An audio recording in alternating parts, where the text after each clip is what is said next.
Alors, bienvenue. Aujourd'hui, on va s'attaquer à un monstre sacré de l'économie, un chiffre qu'on entend absolument partout, mais soyons honnêtes, qu'on ne comprend pas toujours si bien que ça, le fameux produit intérieur brut, le PIB. C'est un peu comme le pouls d'un pays, eh bien, on va apprendre à le prendre ensemble. Ok, voilà le programme. On va commencer par la grande question, c'est quoi le pouls économique d'une nation? Puis on verra le grand flux monétaire, les trois façons de mesurer le PIB, comment on l'utilise concrètement, et aussi ce qu'il ne nous dit pas. Et on finira avec le moteur de la croissance. Allez, c'est parti. Bon, entrons directement dans le vif du sujet. Le pouls économique d'une nation, la grande question. Avant même de parler de chiffres, il faut saisir l'ampleur du défi. C'est un peu comme essayer de prendre une photo, mais une photo nette et précise de l'économie de tout un pays. C'est pas rien. Voilà la question. Vraiment, comment on fait pour mesurer la santé économique d'un pays entier? Comment on peut prendre des millions, des milliards de transactions, d'emplois, d'idées et tout condenser en un seul chiffre? C'est un puzzle gigantesque. Et le PIB, eh bien, c'est la tentative de réponse à ce puzzle. C'est bien plus qu'une simple stat. C'est la solution qu'on a trouvée à un problème absolument colossal. Ok, alors pour s'attaquer à ce puzzle, les économistes ne sont pas partis de rien, heureusement. Ils se sont basés sur un principe de base, une idée toute simple en fait, qui est au cœur de toute l'économie. C'est ce qu'on appelle le grand flux monétaire. Et cette idée, c'est celle-ci. Chaque transaction a toujours deux côtés, une dépense et un revenu. C'est la vérité de base en économie. Chaque euro qui sort de la poche de quelqu'un, eh bien il rentre dans la poche de quelqu'un d'autre. C'est aussi simple que ça. Gardez ça bien en tête, c'est la clé de tout. Regardez, ce schéma, c'est l'illustration parfaite de cette idée. C'est le circuit économique de base, le moteur. D'un côté, on a les ménages qui achètent des trucs aux entreprises, des biens, des services. C'est la flèche qui va vers les entreprises. Et de l'autre, pour ce travail, les entreprises versent de l'argent aux ménages, sous forme de salaire ou de profit. Et ça, c'est la flèche qui revient. L'argent tourne en boucle. Une dépense ici, c'est un revenu là. Bon, maintenant qu'on a capté ce grand circuit, on peut enfin parler de l'outil qui sert à le mesurer, le fameux PIB. Et là, il y a un truc assez génial. C'est qu'il n'y a pas une, pas deux, mais trois manières de le calculer. Et le plus fou, elles donnent toutes exactement le même résultat. Alors, quelles sont ces trois approches? Eh bien, on peut regarder ce qui est produit dans l'économie, ou alors ce qui est dépensé, ou enfin ce qui est gagné comme revenu. Production, dépense, revenu. C'est un peu comme trois chemins différents qui mènent tous au même sommet de la montagne.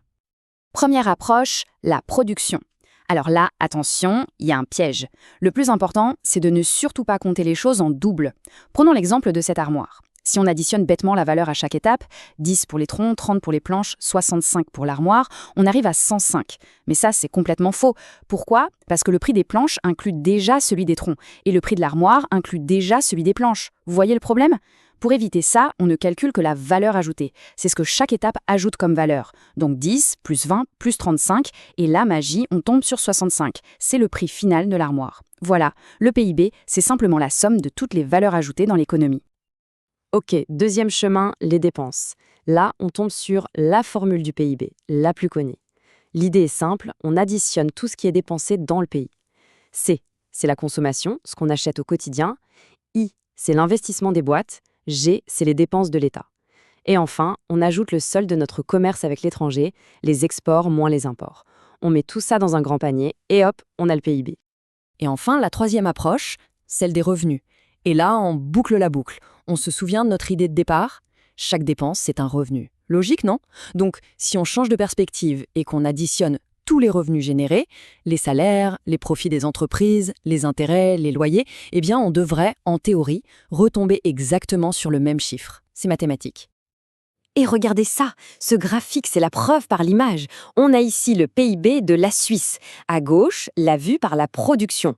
Au milieu, par la dépense. Et à droite, par le revenu. Et qu'est-ce qu'on voit? Même si les parts du gâteau sont différentes, le total est rigoureusement le même pour les trois. C'est juste incroyable. C'est la confirmation visuelle que, peu importe l'angle, on mesure bien la même chose. Le fameux moment Eureka.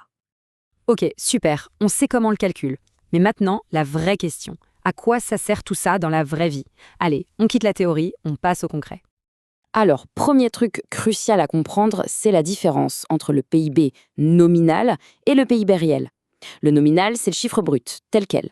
Le problème, c'est qu'il peut être trompeur. Imaginez, si tous les prix doublent, le PIB nominal va doubler aussi, même si on n'a pas produit une seule chose en plus. C'est là qu'intervient le PIB réel. Lui, il est nettoyé de l'inflation. Il enlève l'effet de la hausse des prix pour nous montrer la vraie croissance, la croissance des volumes.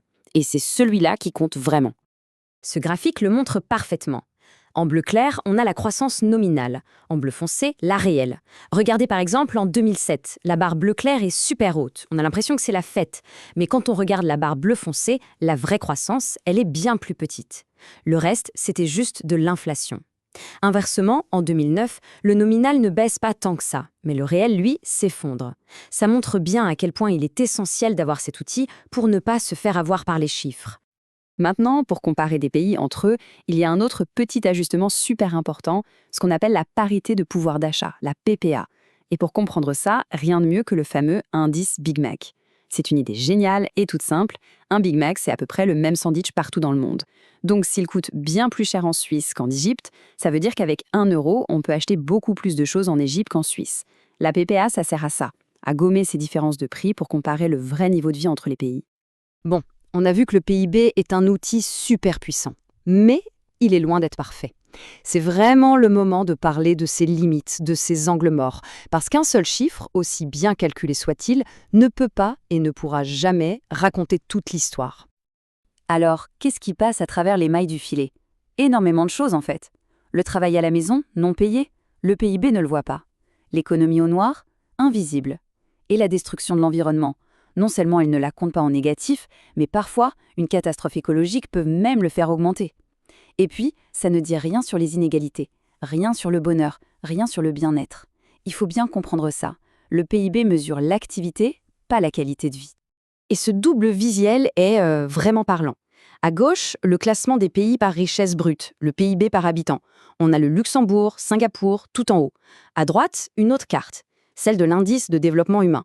Lui, il prend en compte la richesse, oui, mais aussi la santé et l'éducation. Et on voit bien que les deux cartes ne sont pas identiques. La conclusion s'impose d'elle-même.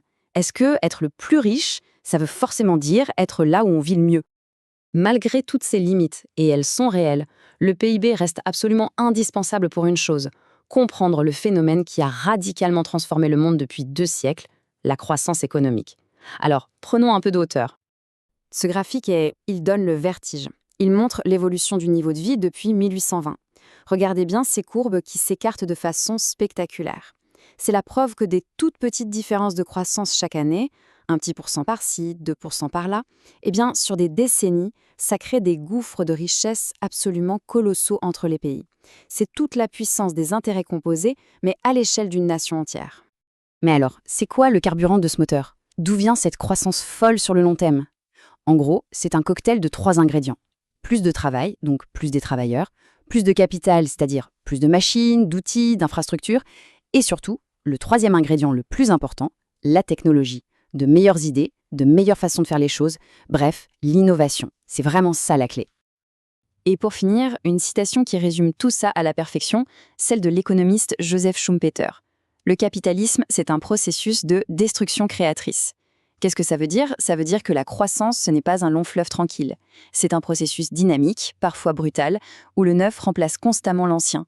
De nouvelles technologies qui en détruisent d'anciennes, de nouvelles entreprises qui en replacent d'autres.